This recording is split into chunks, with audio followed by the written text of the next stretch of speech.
আসসালামু আলাইকুম, welcome to my channel আদর্শ। অনার্স তৃতীয় বর্ষের রেজাল্ট গতকাল প্রকাশিত হয়েছে। তো আমরা লক্ষ্য করতে পেরেছি এখানে অসংখ্য শিক্ষার্থী, প্রায় 93% শিক্ষার্থী পাশ করেছে, 7% শিক্ষার্থী পাশ করতে পারেনি।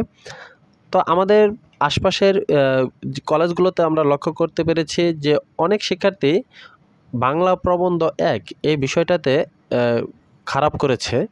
তো কেন এই খারাপ করার পিছনে কয়েকটি কারণ থাকে। তার মধ্যে প্রথম কারণটি হলো অনেক শিক্ষার্থী জানেই না যে তাদের বাংলা প্রবন্ধ ১-এ কার লেখা প্রবন্ধগুলো সংযোজিত হয়েছে এবং কয়টি করে প্রবন্ধ সংযোজিত হয়েছে, সেটা অনেকেই জানে না। তো আরেকটি প্রবলেম হচ্ছে অনেক শিক্ষার্থী সাজেশন ফলো করে, ব্যতিক্রম সাজেশন কিনে প্লাস আরও অন্যান্য সাজেশনগুলো কিনে পড়ে। তো দেখা যায় পরীক্ষায় যখন তারা অংশগ্রহণ করে পরীক্ষার হলে যায়, তখন প্রশ্ন হাতে পেয়ে তারা অবাক হয়, কারণ সাজেশনের সাথে কিন্তু প্রশ্নের কোনো মিলই থাকে না। এরকম কিন্তু ঘটে। একটি বিষয় আপনারা মনে রাখবেন, যারা সাজেশন দেখে লেখাপড়া করেন, একটি বিষয় মনে রাখবেন যে আপনারা এটা অবশ্যই লক্ষ্য করেছেন, অনার্স প্রথম বর্ষে সাজেশন থেকে প্রশ্ন কমন পড়ার সম্ভাবনা কিন্তু 80%-এর মতো থাকে। তো সাজেশন থেকে কিন্তু অনার্স প্রথম বর্ষ কিন্তু খুব সহজে কিন্তু পাশ করতে পেরেছে অনেকেই। দ্বিতীয় বর্ষে সেটার কিন্তু পরিমাণ কিন্তু 20%-এর মতো কমে যায়। তৃতীয় বর্ষে সেটা আরও 20% কমে যায়। অর্থাৎ তৃতীয় বর্ষে কিন্তু পাশ করার সম্ভাবনা কত পার্সেন্টে গিয়ে ঠেকে? 40% প্রশ্ন কমন পড়ার সম্ভাবনা থাকে এই সাজেশন থেকে। তাহলে চতুর্থ বর্ষে গিয়ে সেটা কিন্তু থাকবে মাত্র 20%। তাই যারা অনার্সে লেখাপড়া করছেন তারা এখনই সতর্ক হন, সাজেশন দেখে লেখাপড়া বন্ধ করুন, মেন বইটা পড়তে হবে। তো আজকে আমি আলোচনা করব যে অনার্স তৃতীয় বর্ষ বাংলা প্রবন্ধ ১-এ মূলত যে সমস্ত লেখকদের প্রবন্ধ সংযোজিত হয়েছে, তাদের মধ্যে থেকে আজকে আমি একজন লেখকের কোন কোন প্রবন্ধগুলো সংযোজিত হয়েছে সেটা আজকে আমি আপনাদেরকে জানানোর চেষ্টা করব। তো আজকে আমরা জানব বঙ্কিমচন্দ্র চট্টোপাধ্যায়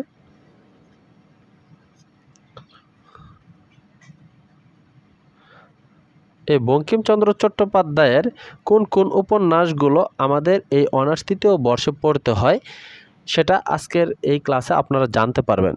তো ধৈর্য সহকারে আশা করি সম্পূর্ণ ভিডিওটি আপনারা দেখবেন। তো প্রথমে দেখুন, আমাদের জানতে হবে বঙ্কিমচন্দ্র চট্টোপাধ্যায়ের কোন কোন উপন্যাসগুলো সংযোজিত হয়েছে, সেগুলো আমাদের জেনে ভালোভাবে পড়তে হবে। ১-২ বার কিন্তু মনোযোগ দিয়ে কিন্তু সেই প্রবন্ধগুলো যদি পড়েন, তাহলে কিন্তু আপনাদের আর সাজেশন ফলো করতে হবে না।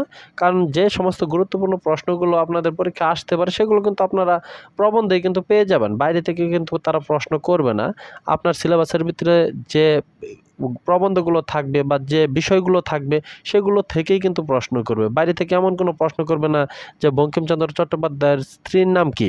এরকম কিন্তু প্রশ্ন কখনোই করবে না। এই বিষয়টা আপনারা মাথায় রাখবেন। তো প্রবন্ধ থেকে প্রশ্ন থাকবে। সর্বোচ্চ এখানে প্রশ্ন থাকবে বঙ্কিমচন্দ্র চট্টোপাধ্যায় কত সালে জন্মগ্রহণ করেন, কোথায় জন্মগ্রহণ করেন এবং তিনি তার পেশা কী ছিল, এই সমস্ত বিষয়ে প্রশ্ন থাকবে।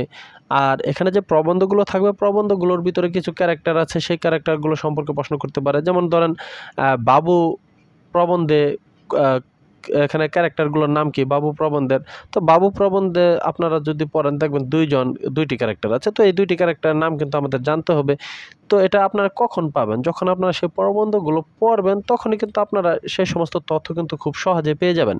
তাই আমাদের প্রথমত জানা দরকার যে আমাদের অনার্স তৃতীয় বর্ষের বাংলা প্রবন্ধ ১-এ কার লেখা প্রবন্ধগুলো সংযোজিত হয়েছে এবং প্রবন্ধগুলোর নাম কি, সেটা আমাদের ভালোভাবে জানা থাকা উচিত এবং সেই প্রবন্ধগুলো ১-২ বার পড়া উচিত।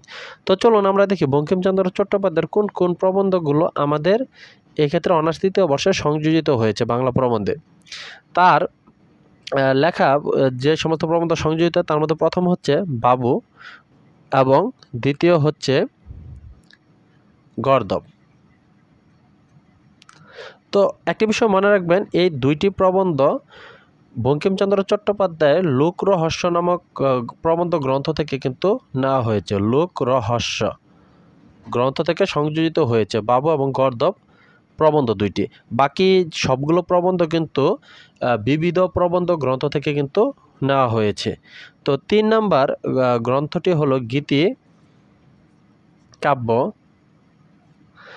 ৪ নাম্বারটি হলো জয়দেব ও বিদ্যাপতি। জয়দেব ও বিদ্যাপতি 5 নম্বরটি হলো জ্ঞান, 6 নম্বরটি হলো চিত্তশুদ্ধি,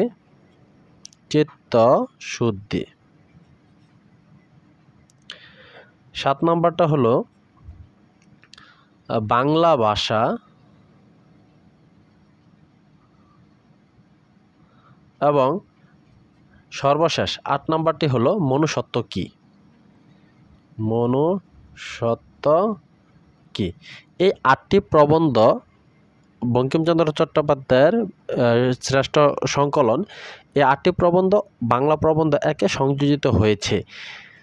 তো আপনাদের এই প্রবন্ধগুলো কিন্তু 1-2 বার করে পড়ে নেওয়া উচিত যদি পরীক্ষায় ভালো করতে চান। তো এখানে প্রথম 2টি লোকরহস্য প্রবন্ধ গ্রন্থ থেকে সংযোজিত হয়েছে এবং বাকি সবগুলো কিন্তু বিবিধ প্রবন্ধ গ্রন্থ থেকে নেওয়া হয়েছে। এটা কিন্তু প্রশ্ন আসে। তা আমরা তো জানলাম বঙ্কিমচন্দ্র চট্টোপাধ্যায়ের কোন কোন প্রবন্ধ সংযোজিত হয়েছে। এখন চলুন আমরা আজকের এই ক্লাসে আরও কিছু গুরুত্বপূর্ণ তথ্য সম্পর্কে জানার চেষ্টা করি। তা হলো বঙ্কিমচন্দ্র চট্টোপাধ্যায়ের জন্ম মৃত্যু সাল এগুলো নিয়ে। তো বঙ্কিমচন্দ্র চট্টোপাধ্যায় মনে রাখবেন জন্মগ্রহণ করেছেন 26শে জুন 1838 সাল। 26শে জুন 1838 সাল তিনি জন্মগ্রহণ করেন। কোথায় জন্মগ্রহণ করেন?